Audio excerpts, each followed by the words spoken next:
안녕하셨습니까? 네, 반갑습니다.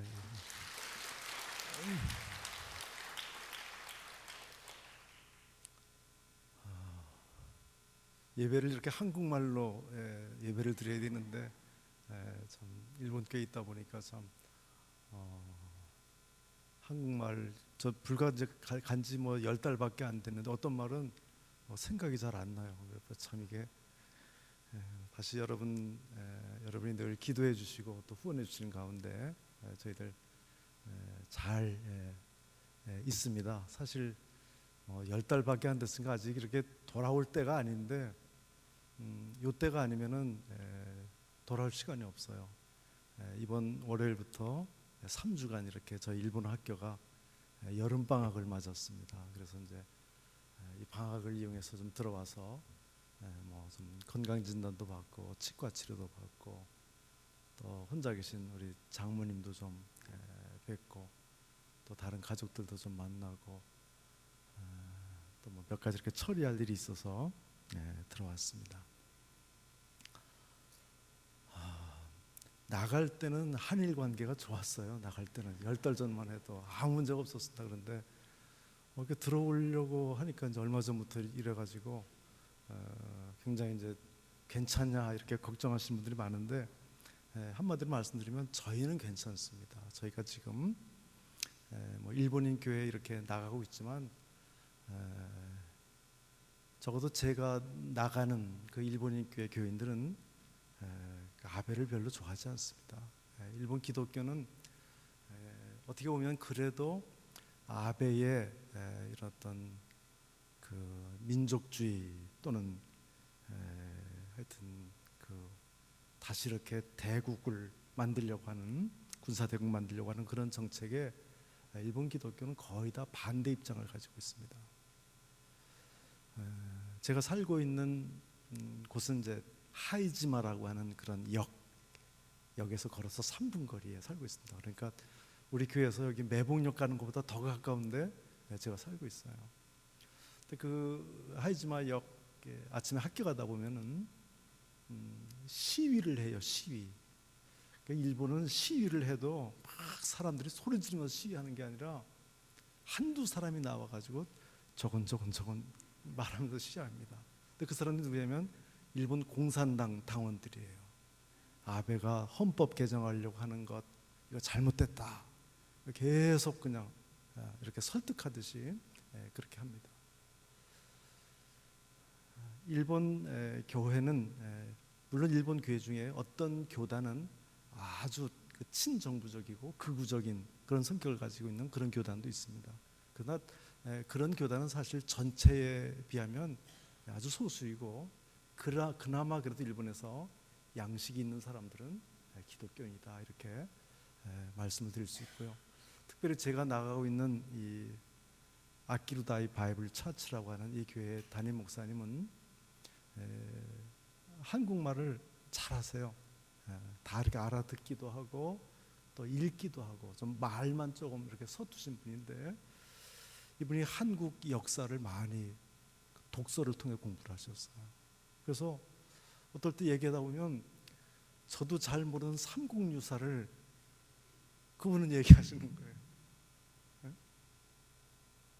이분은 임진왜란 때 얼마나 일본이 잘못했고 또 과거 36년 통치 때 얼마나 잘못했는지를 알기 때문에 제가 처음 그 교회 가서 무슨 얘기하다 보면 이제 뭐 어떻게 얘기하다 보면은 일제시대 얘기가 제 입에서 저도 모르게 툭 튀어나오잖아요. 응? 예를 들면 뭐 무슨 얘기하면 그 우리 일제시대 우리나라에도 뭐 그런 게 있었다든지 그러면 바로 그 자리에서 죄송합니다. 하여튼 그 뭔가 일본이 한국을 다스렸다는 그런 거와 관련된 무슨 말만 나와도 그냥 죄송합니다. 그 저희 집사람이 저보고 절대 당신 목사님 앞에서 그런 얘기 앞으로 꺼내지 말라. 왜냐면 하도 죄송합니다 그러니까요. 이 와타나베 목사님이 이메일을 가지는데 이메일 주소가 이순신이에요. 이순신. 아마 한국인 중에도 자기 이메일 주소를 이순신으로 쓰는 사람이 없을 거예요. 한국인 중에도요. 근데 이분은 자기 이메일 주소가 이순신이에요. 그 정도로 이순신을 존경하는 그런 분이에요. 제가 이제 그런 교회에서 이렇게 신앙생활을 하고 있으니까 교인들은 다 목사님을 닮아서 저희한테 아주 깍듯하게 그렇게 해주시고, 그래서 저나 저희 집사람이나 일본 교회에서 호칭이 센세입니다. 센세, 허센세, 김센세. 사실 젊은 선교사들이 일본에 들어가면 센세란 칭호를 안 붙여줍니다. 아무개 상, 김상, 허상 이렇게 하는데 목사님이 물론 제가 좀 나이도 있습니다만은 그렇게 잘 소개를 해주셔서 참 교회에서 센세 소리 들으면서 교인들과 좋은 관계를 가지고 있고, 제가 이제 한국 들어온다고 지난 주일날 얘기했더니 교인들이 오히려 저 걱정해 주는 거예요. 이거 참 일본하고 관계가 좋아야 되는데 이 관계가 이래서 정말 미안하다고, 잘 하여튼 다녀오라 그러고. 그래서 교회는 저 같은 사람은 별 아무런 어려움이 없어요, 아직은요. 근데 누가 이제 어려움이 있냐면은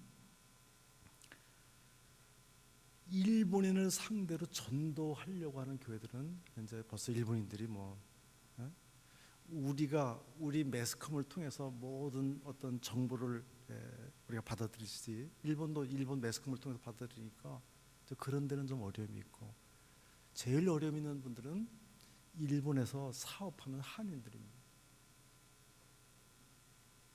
제가 일본에 있으면서 우리 강변께서 후원하기도 했고, 또 옛날 우리 최장로님 또 김광현 전사님 같이 가서 예배당도 지어줬던 그 히카리 가오카 교회 그 광 목사님이 좀 해외 나갈 일이 있어서 제가 본의 아니게 되지도 않는 설교를 가서 일본어 설교를 2번이나 했습니다. 가서 설교하고 나서 이제 오전에 일본인 설교, 오후에는 한국인 설교.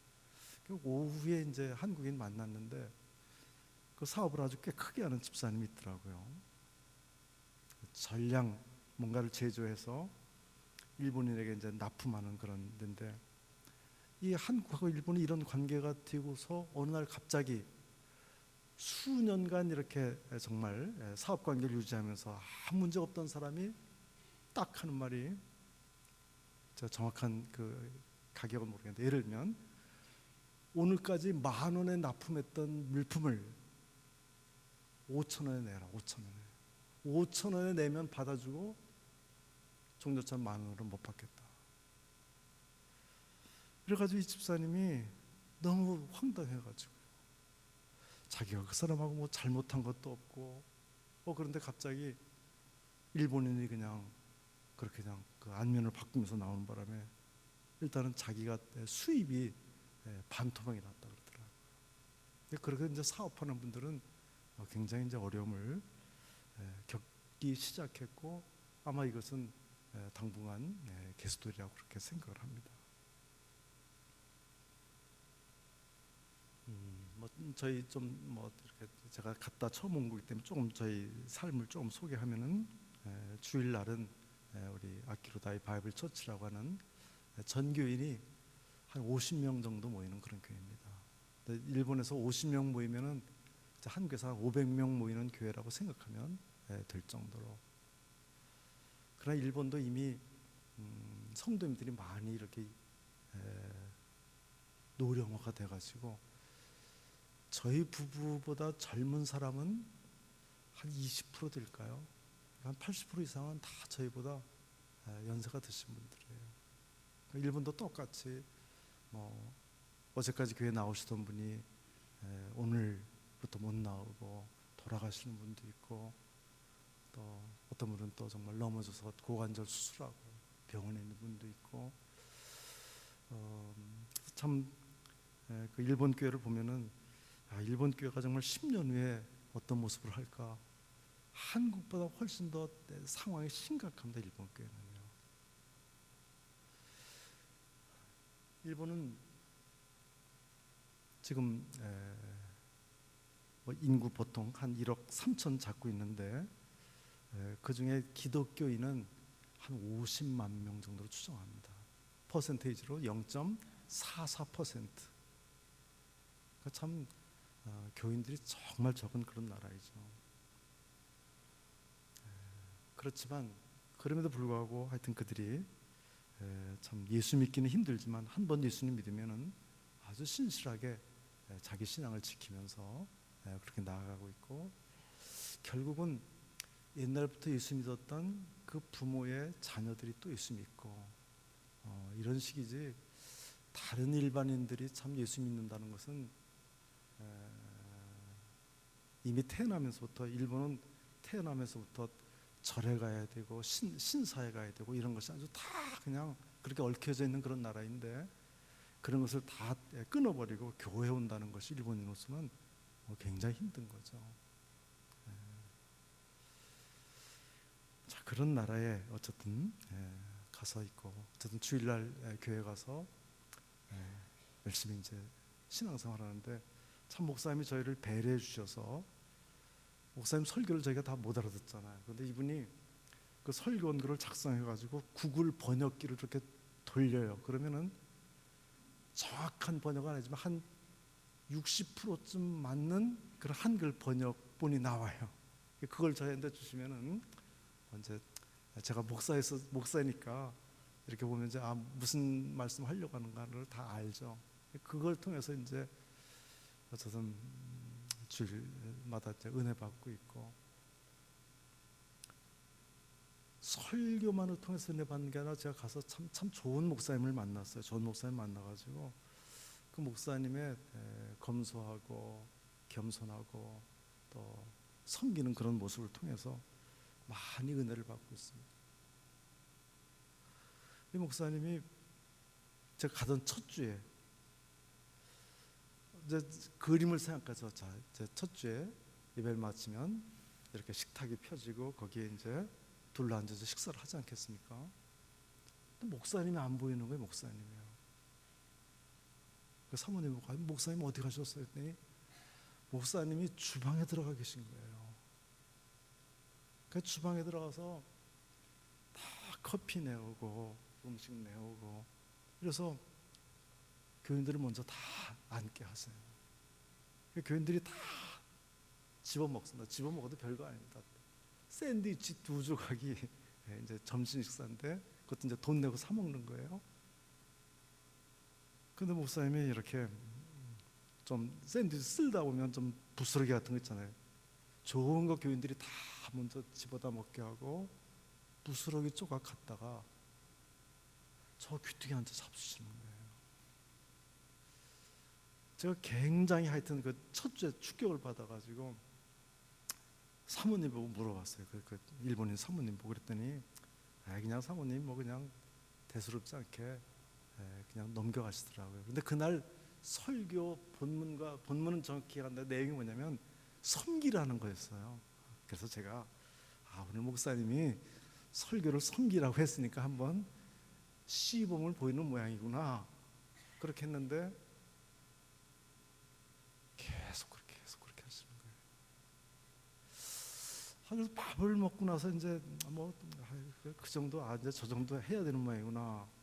그랬더니 밥을 먹고 나자마자 이제 또 막 빗자루 가지고 쓸고 걸레로 닦고 막 그리고 저보다 연세도 많죠. 연세도 저보다 많죠. 또 그리고 어쨌든 제가 이제 그 목사님 밑에 가서 인턴 신분으로 일본인 목회를 배우는데 가만히 있을 수가 없잖아요. 저도 막 빗자루 가지고 막 쓸고 걸레 가지고 닦고 이러니까 그 목사님 와가지고 또 죄송하다고, 한국에서는 목사님 이렇게 안 합니다. 안 하셔도 됩니다. 아는 거에 한국계 목사가 어떻게 하는지.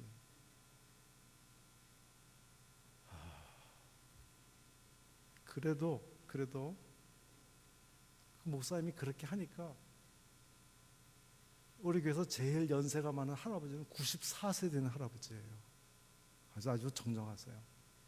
목사님 이렇게 94세 되는 할아버지도 이렇게 하는 거예요. 그러니까 94세 되는 할아버지에 비하면 저는 어린애죠. 그러니까 그냥 그렇게 서로 섬겨요. 섬기고 행복해하고. 제가 이제 그런 모습을 보면서 내가 저 한국에서 여기 강변교회 목회하면서 빚을 한 번 안 하고 주방 들어와서 설거지 한 번 안 하고 회개를 참 많이 했어요. 물론 이제 저희 집사람은 이제 주방 들어가 설거지 막 하고 뭐 그렇게 하여튼 교회가 작지만 그렇게 섬기는 그런 모습 통해서 제가 제 자신의 모습을 좀 다시 한번 돌아보고 정말 주님의 종이 되어서 섬긴다는 것이 뭔가 그걸 다시 좀 생각을 하고 있어요. 월요일부터 금요일까지는 저 일본 학교 다닙니다. 아침 9시에 시작해가지고 12시 반까지 45분 수업 4시간씩. 셋째 시간까지는 견딜만 해요. 넷째 시간 되면 아주 막 허리도 아프고 배도 고프고 그냥 그래도 하여튼 공부하고 있습니다. 사실 그 학교는 하나님이 저를 위해 세워주신 학교 같아요. 그 학교가 저희들이 일본 들어가기 전에 5개월 전에 학교가 바로 집 옆에 이렇게 세워졌어요. 그래서 그 학교 이사장이 일본인의 침례교 신자예요. 아주 선생님들이 아주 친절하게 잘 가르쳐줘서 잘 공부하고 있고, 전에 한번 제가 어떤 통로로 말씀드린 것처럼 제가 두 번째 학기에 등록하러 갔더니 그 학교 그 사무국장이 부르더니 요것만 받고 나머지 세 번째 학기는 등록금을 안 받겠습니다. 그래서 저희 둘이 어쨌든 장학생은 아닌 것 같아요. 저희 생각. 학원이 무슨 뭐 장학금을 주겠어요. 학원이 돈 벌자고 하는 학원인데, 근데 장학생은 아닌 것 같은데, 근데 이 돈을 왜 안 받을까 또 생각하면, 어쨌든 저희 집사람이 반에서 1등 하거든요. 그러니까 장학금으로 준 건가. 그래서 그 다음에 이제 한번 그 일본어 선생 보고 물어봤더니 그 선생도 그냥 뭐 이렇게 뭐 주는 거라 그러는데, 어쨌든 그렇게 좋은 학교를 만나서 일본어를 잘 공부하고 있고, 그리고 뭐 이제 집에 오면 숙제해야죠. 예습 복습해야죠. 시험 매주마다 있으니까 시험 공부해야죠. 그리고 이제 틈나면 뭐 걷는 거죠. 뭐 일본 하여튼 한국 이 미세먼지 황사 고생하신다는 말씀 드릴 때, 일본은 미세먼지란 단어가 없어요. 뭐 있겠지만 전혀 몰라요. 미세먼지도 모르고 황사도 모르고. 그러니까 늘 그냥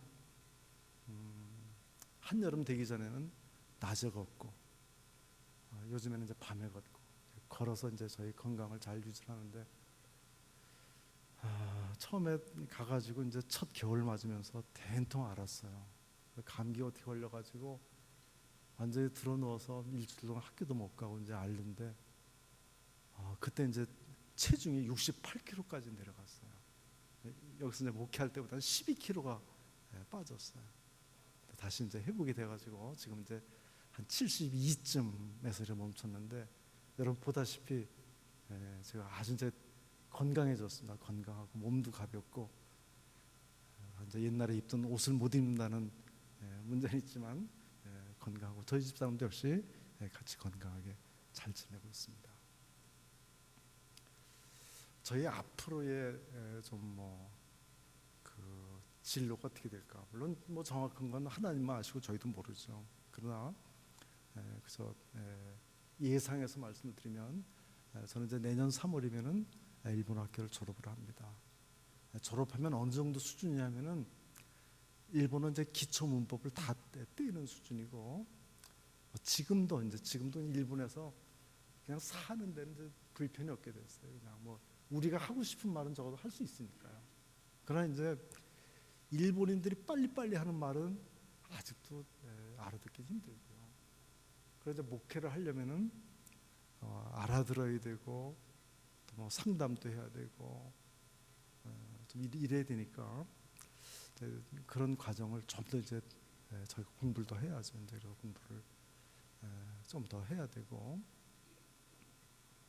제가 그 아키루다이 교회 갈 때 인턴으로 거기에서 훈련 받는 거 2년 계약하고 갔습니다. 그러니까 그 계약이 2020년 9월에 끝나요. 그러니까 이제 그때까지 제가 이제 좀 더 일본어 실전 일본어를 좀 더 해야 되고, 그리고 이제 내년 4월부터는 학교를 안 가니까 또 집 근처에, 집에서 얼마 안 떨어진 곳에 좋은 신학교가 하나 있어요. 그 신학교를 일본 선교사님들이 뭐라고 부르냐면은 일본의 합신이다, 그렇게 불러요. 그러니까 어떤 교단이 독립적으로 가지고 있는 그런 신학교는 아닌데 아주 좋은 교수님들이 있는 아주 복음적인 보수적인 좋은 신학교가 있어서, 그래서 거기에 가서 제가 그 전 과정을 뭐 공부할 필요는 없고요. 그냥 몇 과목 좀 첨강을 하면서 이제 일본 목회를 이제 준비하려고 그러고, 모르겠습니다. 제가 이제 다른 선교사들은 보통 그런 과정을 거쳐서 일본인 교회에 이렇게 정착하는데 사실은 몇 년 걸립니다. 그러니까 지금 일본의 교회가 8,000개가 있는데 그 중에 1,000개가 목사님이 없는 교회입니다. 왜냐하면 교인들이 10명도 안 모이는 교회고, 또 그리고 젊은 신학생들이 별로 없어요. 그러니까 목사님들이 은퇴를 해야 되는데도 누가 젊은 사람이 올 사람이 없으니까 은퇴를 못하는 그런 교회들이 그렇게 많아요. 그러니까 어떤 교회는 한 목사님이 한 달에 한 번씩 가서 설교해 주는 그런 교회도 있고요. 어떤 교회는 도시교회 어떤 목사님이 설교하면 그 테이프를 갖다가 그 다음 주일날 그 테이프 틀어놓고 예배 드리는 그런 교회도 있고요. 그래서 아마 참 저희들이 그런 쪽으로, 그런데 가서 이제 정말 목자 없이 있는 그런 일본인 성도들을 목회하는 그런 사역을 하게 되지 않을까. 사실 일본 장로교단에서 저희에게 이렇게 종교 비자를 내주면서 초청한 이유가 한국에서 목회 경험이 있는 그런 분이 와서 일본어를 익혀서 좀 일본인들 목회를 좀 해주자는 그런 바람으로 갔기 때문에 아마 그렇게 되는데, 그것이 언제 가능한가? 뭐 제가 이제 일본어가 좀 더 빨리 잘 되면은 2년 계약, 인턴 계약이 끝나는 다음에도 뭐 될 가능성도 있고요. 그러나 보통 다른 선교사님들은 보통 한 5년 걸려서 그런 자리에 가게 돼요. 그러니까 일본의 한국인 선교사님이 1,500명가량 와 있는데 일본인만을 대상으로 목회하는, 선교하는 선교사님은 300명밖에 안 돼요. 1,200명은 다 제1교포를 한다고 보시면 됩니다. 그런데 그 300명 중에도 일본인 교회에서 당신이 우리 일본인 교회 와서 설교를 하고 목회해 주십시오, 그렇게 해서 들어가 있는 또 선교사는 그 중에서도 한 3분의 1밖에 안 돼요. 다른 분들은 그냥 일본인 교단과 상관없이 자기가 개척한 거죠. 개척해가지고 그냥 또 그렇게 해서 또 하는 분들도 있어요. 개척해서. 근데 뭐 이제 저는 좀 늦게 갔기 때문에 제가 이제 개척하기는 조금 늦은 것 같고, 그렇게 이제 목사가 없는 그런 데 가서 이제 목회를 하게 되지 않을까. 그러니까 여러분이 하여튼 기도해 주신다. 하여튼 일본어 좀 잘해서, 어쨌든 늦게 갔으니까 좀 시간 좀 허비 안 하고 좀 빨리 이렇게 일본인 성도들 목회하는 그런 선교를 할 수 있도록 기도해 주시기를 부탁을 드립니다. 이 정도로 해서 저희의 그냥 삶의 모습은 이 정도로 설명을 드리겠습니다. 자, 이제 지금 3시 반이니까 한 20분 정도 하면 시간이 맞을 것 같습니다. 제가 오늘 이 본문 말씀 가지고 조금 말씀을 더 나누도록 하겠습니다. 제가 목회할 때 성경에 나오는 인물로서 제가 롤 모델로 삼았던 사람이 있다면 사도 바울이었습니다. 제가 바울 같은 목회자가 좀 돼야 되겠다. 그래서 바울 서신 읽으면서 늘 참 거기에 미치지 못했습니다만은 그렇게 좀 살아보려고 그렇게 애를 썼습니다만은, 제가 이제 일본 선교사로 가서 누가 롤 모델이 될 수 있을까? 물론 바울도 이방을 위한 선교사로 부름받은 분이기 때문에 사실 바울이 여전히 롤 모델이 돼도 좋을 뿐입니다. 그런데 바울은 여러분이 아시는 것처럼 굉장히, 제가 느끼기엔 같이 예수 믿는 사람이 저보다 차원이 좀 훨씬 높은 분이에요. 바울이요. 바울을 따라가야 되겠다는 생각을 이제 좀 내려놔야 될 것 같아요. 저분 따라서 하기는 참 힘들다. 그래서 누가 좀 나에게 비슷할까 하고 이렇게 성경을 읽다가 이제 만난 분이 이제 이 요나입니다. 이 요나는 여러분 뭐 아주 짧은 성경이기 때문에 여러분이 뭐 읽어보셔도 한 10분에 다 읽을 수 있는 성경인데, 이 요나서에 나오는 요나는 한마디로 표현하면 화가 많이 나 있는 선교사로 묘사되어 있어요. 화가 나 있어요. 요나가 왜 화가 났을까요? 한 세 가지를 찾아보는데, 첫 번째는 아수르 때문에 화가 났어요. 아수르는 여러분 잘 아는 대로 이스라엘 민족을 아주 괴롭혔던 그런 민족입니다. 우리에게 누구 같은 나라일까요? 일본 같은 나라입니다. 생각하면 화가 나는 거예요. 제가 사실 여기서 파송 예배 드렸고, 그 다음에 마지막 인사하고 가면서도 제가 이렇게 말씀드렸던 게, 일본이 잘 사랑하는 마음이 안 생깁니다. 이렇게 그 말씀을 제가 드린 적이 있는데, 요나야말로 아수를 사랑할 수 없는 거예요. 근데 하필이면 하나님이 요나에게 준 명령은 아수르의 수도인 니느웨에 가서 말씀을 전하라는 거예요.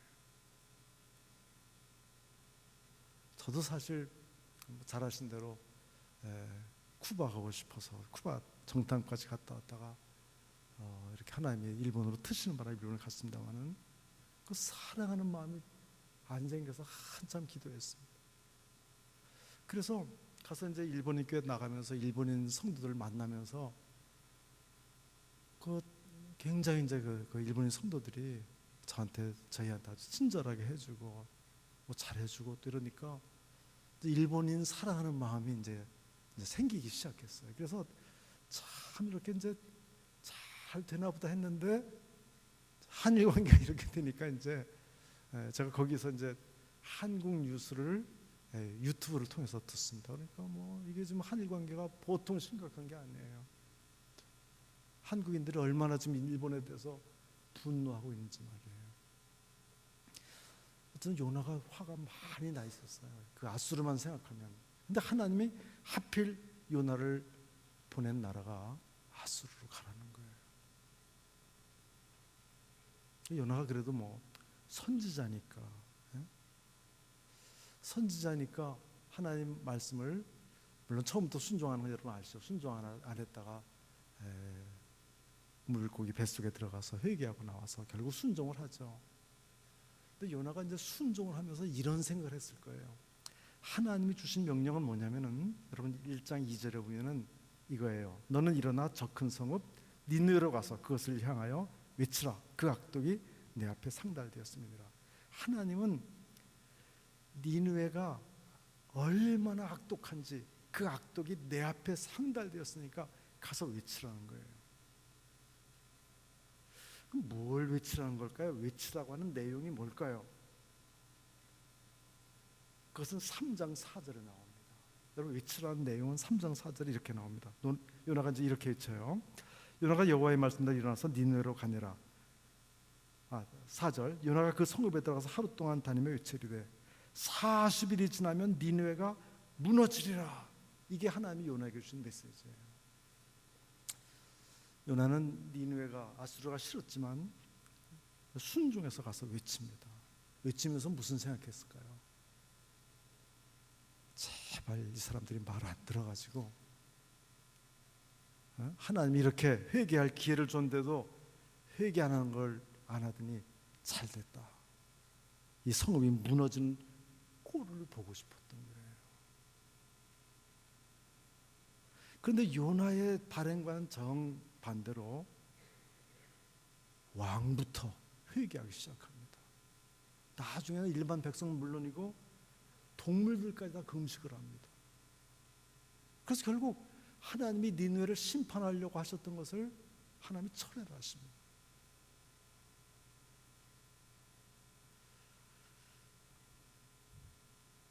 제가 이렇게 스마트폰으로 한국 뉴스를 이렇게 봅니다. 한일 관계에 대한 무슨 뉴스를 보면 그 밑에 이제 댓글이 달려요.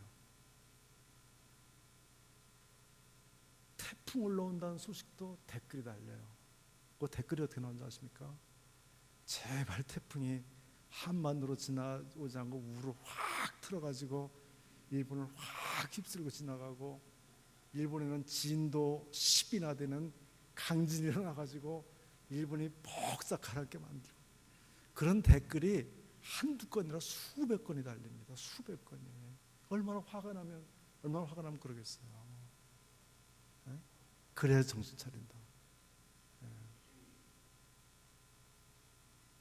저도 한국인이지 않습니까? 저도.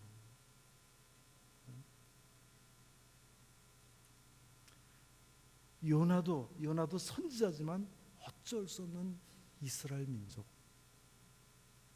그러니까 좀 내가 순종해도 될 수 있으면 이들이 회개를 안 해가지고 하나님이 이들을 심판하는 꼴을 보고서 봐라, 우리 하나님은 이스라엘 하나님이다. 하나님은 살아계시다. 너희들 순종 안 하고 회개 안 하니까 이렇게 되지 않냐. 이 말을 하고 싶었는데 그게 안 된 거예요. 그래서 요나가 다시 화가 났습니다. 하나님, 이게 뭡니까? 이게. 내가 이럴 줄 알고 여기 안 오려고 그랬는데 하나님, 이게 뭡니까? 아니, 저렇게 악독한 놈들 심판받아 마땅하지. 이게 뭡니까? 여러분, 4장 1절에 2절에 요나의 그런 말이 나옵니다. 4장 2절을 보시면은 여호와께 기도하여 이르되 여호와여, 내가 고국에 있을 때 이러하겠다고 말씀하지 아니하셨나이까? 그러면 내가 빨리 다시스로 도망하여 싸우니 주께서는 은혜로우시며 자비로우시며 노하기를 더디하시며 이내가 크사 뜻을 돌이켜 재앙을 내리지 아니하시는 하나님이신 줄 내가 알았습니다. 하나님, 내가 그러실 줄 알았어요. 내가 하나님 그러실 줄 알고 내가 안 가려고 그랬던 건데 이게 뭡니까? 너무 화가 나가지고 이제 요나가 하나님 앞에 4장 3절에 뭐라 합니까? 하나님, 나 살고 싶지 않습니다. 이제 내 생명을 거두어 주십시오. 사는 것보다 죽는 것이 내게 낫습니다. 그러니까 하나님이 요나 보고 질문을 하십니다. 4장 4절, 요나야, 네가 성내는 것이 옳으냐? 요나가 뭐라고 대답한지 여러분 아까 읽은 본문 9절 끝에 나와 있죠. 그가 대답하되 내가 성내어 죽기까지 할지라도 옳으니이다. 여러분, 요나가 가지고 있었던 그 민족 감정, 저 망해야 되는 저 아수르. 여러분, 요나의 선교는 굉장히 성공적인 선교입니다. 여러분, 어떤 사람이 선교사로 가서 한 번 설교하고 하루 동안 외쳤는데 그 나라 왕이 막 회개하고 나라가 뒤집어지면 세상에 그런 선교사가 어디 있겠어요. 요나의 선교는 굉장히 성공한 선교예요. 그런데 요나는 그 선교에 성공해 놓고서도 하나 기쁨이 없는 거예요. 화가 나는 거예요. 왜 저만 이런 그 감정을 가지고 있나? 제가 들어오기 얼마 전에 아주 일본에 오신 지 오래되신 그런 선교사님 두 분을 만나서 같이 교제하는 시간을 가졌습니다. 이분들은 한국에서 대학 나오자마자 일본에 와서 일본에서 또 신학교 공부하고 일본 교단에서 목사가 된 그런 분들이 벌써 다 선교 경력이 30년, 35년 되는 이런 분들이에요. 그 중에 한 분이 저한테 이렇게 말씀하시는 거예요. 허 목사님 일본 와서 선교해도 꼭 하나 명심할 거 있습니다. 때까지 해도 일본인들에게 인정받지 못할 겁니다. 죽을 때까지 해도. 자기가 지금 그렇다는 거예요. 자기가요. 하여튼 일본인을 지금 30년째 일본말 잘하세요. 해도 마음을 안 열어주는 거예요. 마음을요. 이게 일본인 선교하는 선교사들의 숙명입니다. 그거 각오하십시오. 한국 사람이 와서 선교한다고 일본 사람이 뭐 막 이렇게 존경하고 환영해주고 그거 기대하지 마십시오. 그거 기대하면은 당신 반드시 실망합니다.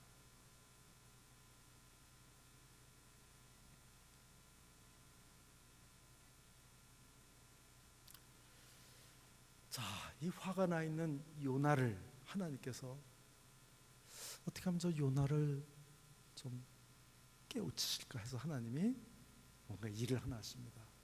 뭘 하시죠?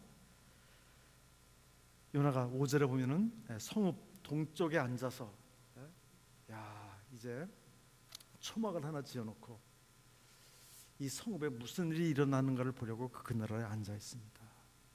몰라. 저들이 회개했다 그래도 어쩌면 하나님이 가짜로 회개한 걸 알고 갑자기 천벌을 내리실지도 몰라. 구경 좀 해야 되겠다. 우리 하나님이 젖을 어떻게 하나. 이렇게 언덕에 앉아가지고 구경하려고 있는데 하나님이 요나 옆에 박넝쿨이 하나 이렇게 자라나게 하셨어요. 하나님이 아마 이때 좀 특수한 그 섭리로 일하신 것 같아요. 관자인 동안에 꼭 옛날 동화에 나오는 강낭콩처럼 박넝쿨이 쑥 자라가지고 요나의 머리에 이제 그늘이 되어주는 거예요. 여러분들 그 뜨거운데 박넝쿨이 얼굴을 가려주니까 얼마나 시원하겠어요. 좋다 이러고 있는데 갑자기 하룻밤 사이에 이번에 어디서 벌레가 나타나가지고 그 박넝쿨을 다 갉아먹어버리는 거예요. 그러니까 요나를 가려줬던 그늘이 다 없어져 버렸어요. 요나가 너무 화가 났어요. 왜냐하면 이 8절에 보면 해가 요나의 머리에 쪼임에 요나가 혼미하여 스스로 죽기를 구하여 이르되 사는 것보다 죽는 것이 낫습니다. 요나가 하나님 나 죽여주십시오 하는 얘기를 2번 하는데 2번째가 이 얘기입니다. 그때 하나님이 요나에게 10절에 이렇게 말씀하십니다. 요나야, 내가 수고도 아니하였고 재배도 아니하였고 하룻밤에 났다가 하룻밤에 말라버린 이 박넝쿨을 아꼈거든. 하물며 이 큰 성읍 니느웨에는 좌우를 분별하지 못하는 자가 12만 명이요 가축도 많이 있나니 내가 어찌 아끼지 아니하겠느냐. 이 나라가 얼마나 악독한지 나 다 안다. 그런데 적어도 하나님의 계수 방법에 의하면은 그 악독한 일에 직접적으로 참여한 적이 없는 그런 생각을 갖고 있지 않는 좌우를 분별하지 못하는 12만 명, 이것으로 봐서 어쩌면 어린아이일 수도 있어요. 그런 사람이 12만 명이 여기 있다. 12만 명. 가축도 많이 있다. 너는 내가 심지도 않고 수고도 안 한 그 박넝쿨, 그거는 뭐 물론 그것도 식물도 생명은 생명이지만 영혼이 없는 그 박넝쿨 하나 벌레가 물어서 죽었다고 그렇게 화를 내면서 이 12만 명 때문에 이 12만 명 넌 생각 못하니? 내가 좀 이들을 아끼는 것이 그렇게 너 이해를 못하겠냐?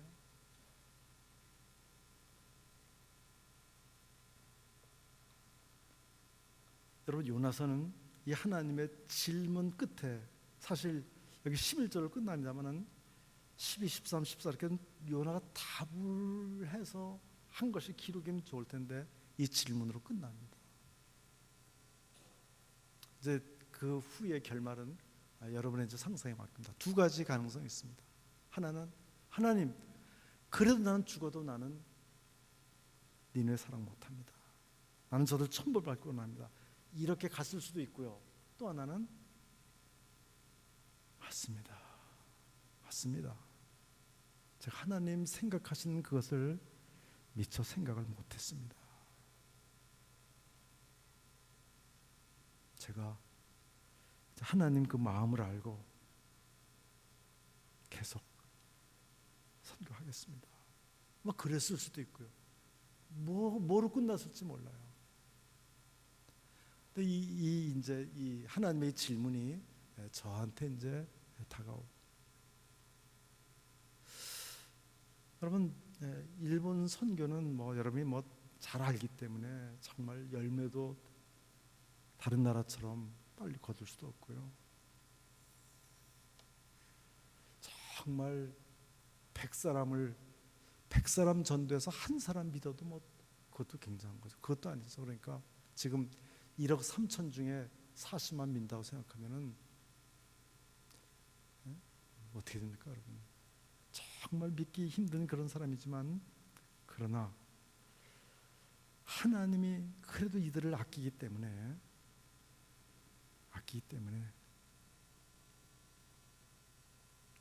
여러분, 제 생각, 제 마음보다 하나님 생각이 옳죠. 내 생각은 너희 생각과 달라서 하늘이 땅에서 높음 같이 내가 너희 생각보다 높다. 이사야서 55장에 나온 말씀이죠.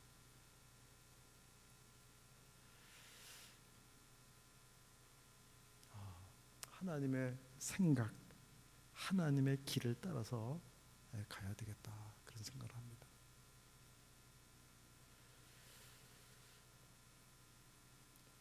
여러분, 일본에 대한 어떤 제가 선교사로서 한국과 일본 간에 이런 이제 문제가 있는데, 제가 선교사로서 정말 할 수 있는 게 뭐가 있을까?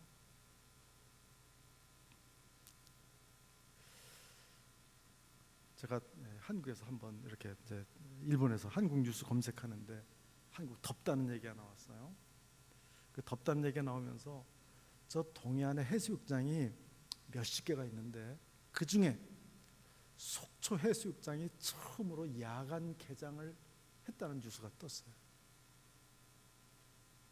그런데 여러분, 속초 해수욕장이 야간 개장을 하는데 그 야간 개장을 10시까지 연장하는 거예요. 그걸 하기 위해서 여러분 잠실 운동장 같은 데 켜놓은 환한 LED 조명을 그 해수욕장에 쫙 켜놓은 거예요. 쓰레기가 얼마나 줄었는지 아십니까?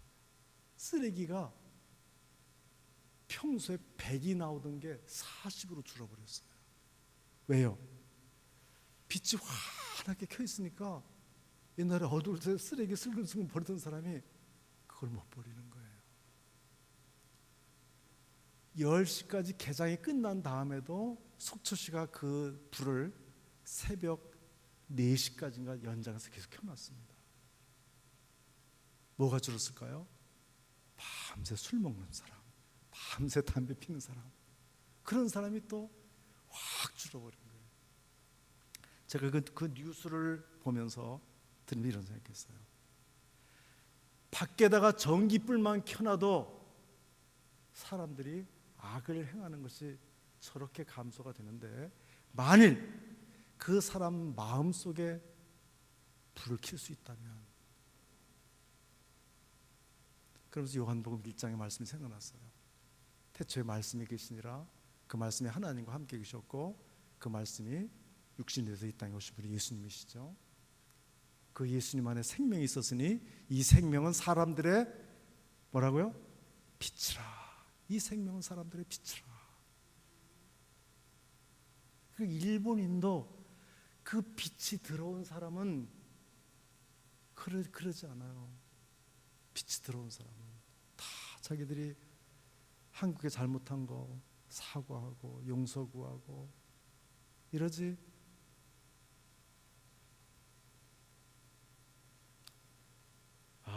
하나님이 저를 일본에 왜 보내셨을까? 왜 정말 제가 가기 싫어했고 정말 사랑하기 힘든 나라였는데 요즘 하는 것을 보니까 더 사랑하기 어려운 그 나라에 왜 보내셨을까?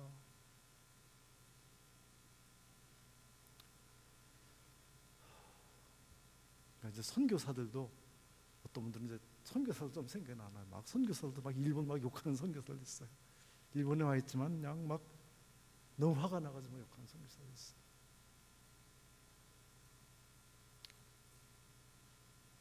또 그러나 그러면 안 된다. 그래도 우리라도 남아서 이 선교를 해야지. 그나마 한 사람이라도 예수 믿고 변화가 되고 희망이 있지 않겠는가.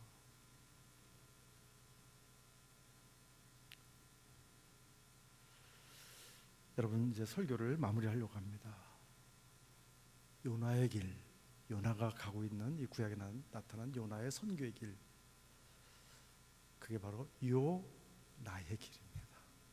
요나. 저도 결국 그 길을 하나님이 그 길에 들어서게 하셨고 그 길을 갈 수밖에 없습니다.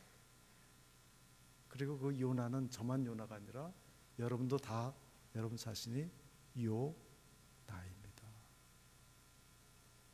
그냥 세상 사람과 똑같은 자연인 불신자와 똑같은 감정만 가지고서 미워하고 욕하며 살 것인가? 물론 막 그냥 욕하고 막 그러면 속이 좀 후련하죠. 그럼 그래서 해결되는 게 뭐가 있다고요?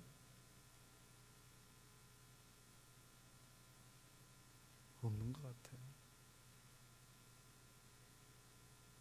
정말 일본 사람들은 이미 뭐 저보다 연세 드신 분들은 다 겪어서 하시겠습니다만 무서운 사람들입니다. 그들은 감정을 거의 드러내지 않습니다.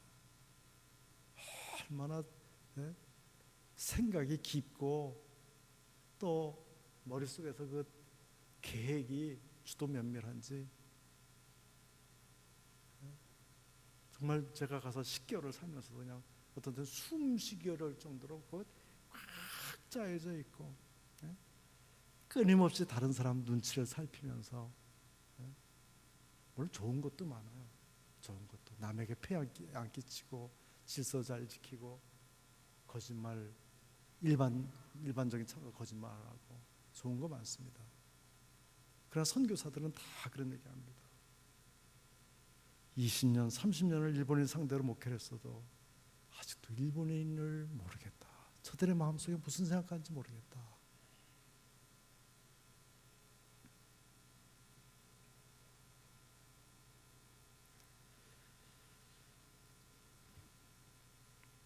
사랑하는 성도 여러분, 모르겠습니다. 하나님이 저를 왜 일본으로 보내셨는지,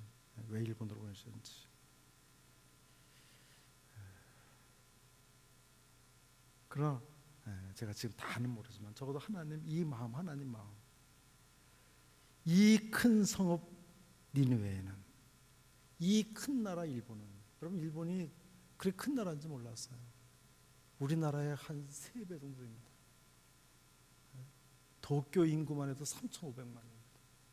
이 큰 나라에는 좌우를 분별하지 못하는 자가, 아마 이 당시에 니느웨에 그런 사람이 12만 명이었다면 일본에는 좌우를 분별하지 못하는 사람이 한 1,200만에 있을 거예요. 1,200만.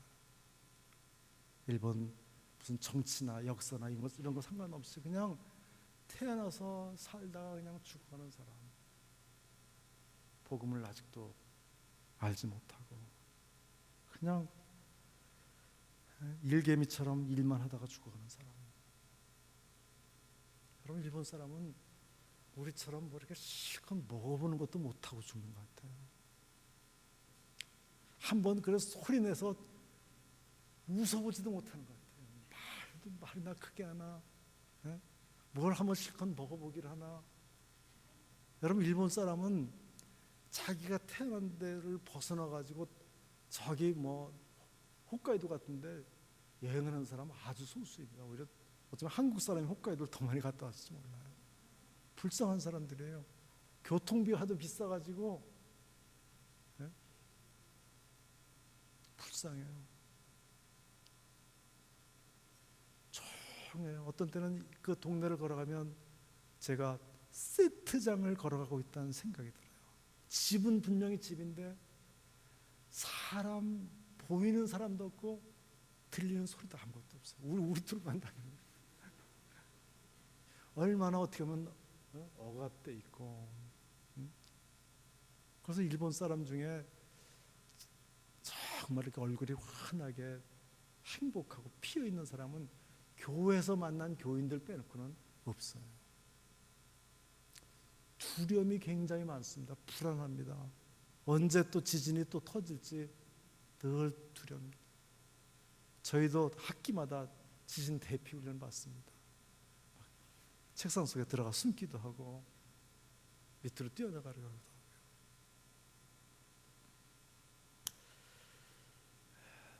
말씀 마치면서 여러분하고 성경 하나 같이 읽고 제가 마치겠습니다. 여러분, 제가 또 어느 날 성경 읽다가 요한복음 12장 26절을 발견하고, 맞아, 이래서 내가 그럼에도 불구하고 일본에 있어야 되겠구나 하는 생각을 다시 했습니다. 여러분, 12장 26절,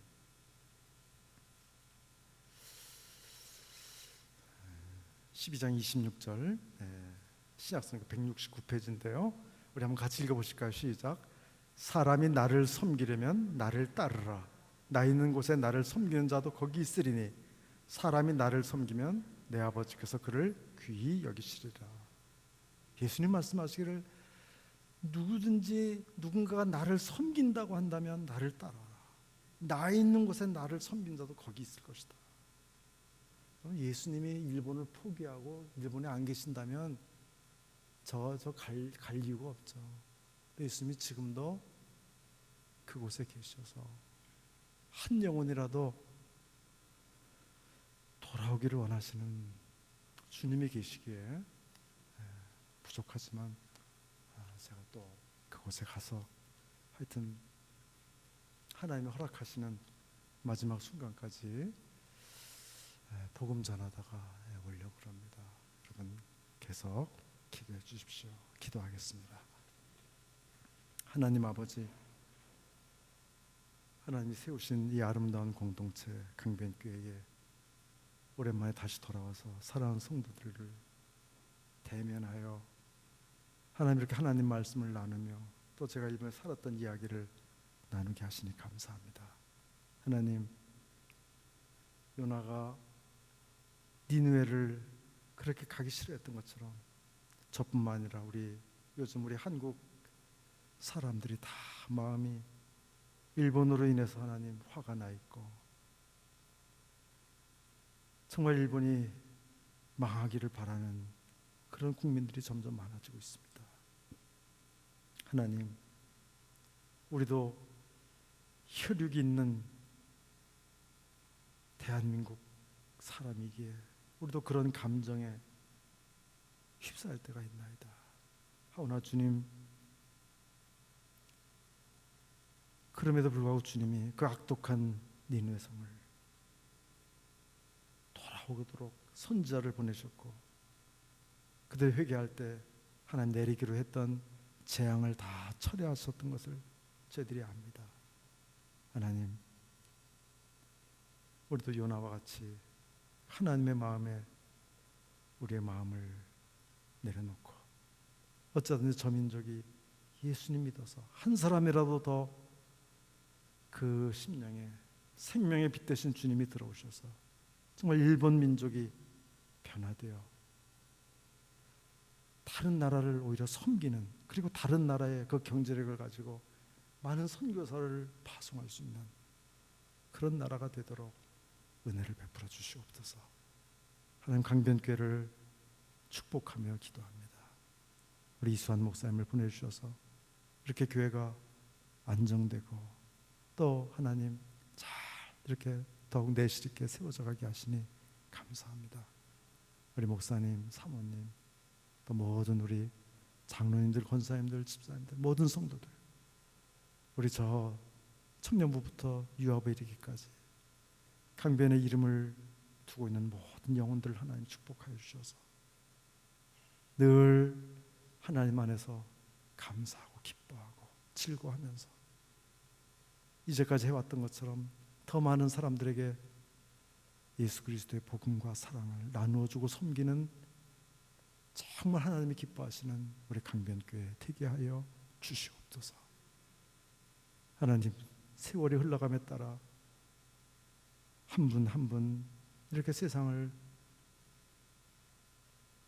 떠난다는 소식을 듣고 하나님 마음이 아프지만 그러나 하나님 우리가 천국에서 다시 만날 소망이 있기에 하나님 끝까지 흔들림 없이 주님을 섬기기를 원합니다. 우리 특별히 연로하신 장로님들, 권사님들 강건하게 붙들어 주시옵소서. 마지막까지 정말 후배 교인들을 위해서 기도하며 함께 기쁨으로 신앙생활 하시며 건강하게 지내실 수 있도록 아버지 인도해 주옵소서. 예수님의 이름으로 감사하며 기도하옵나이다. 아멘.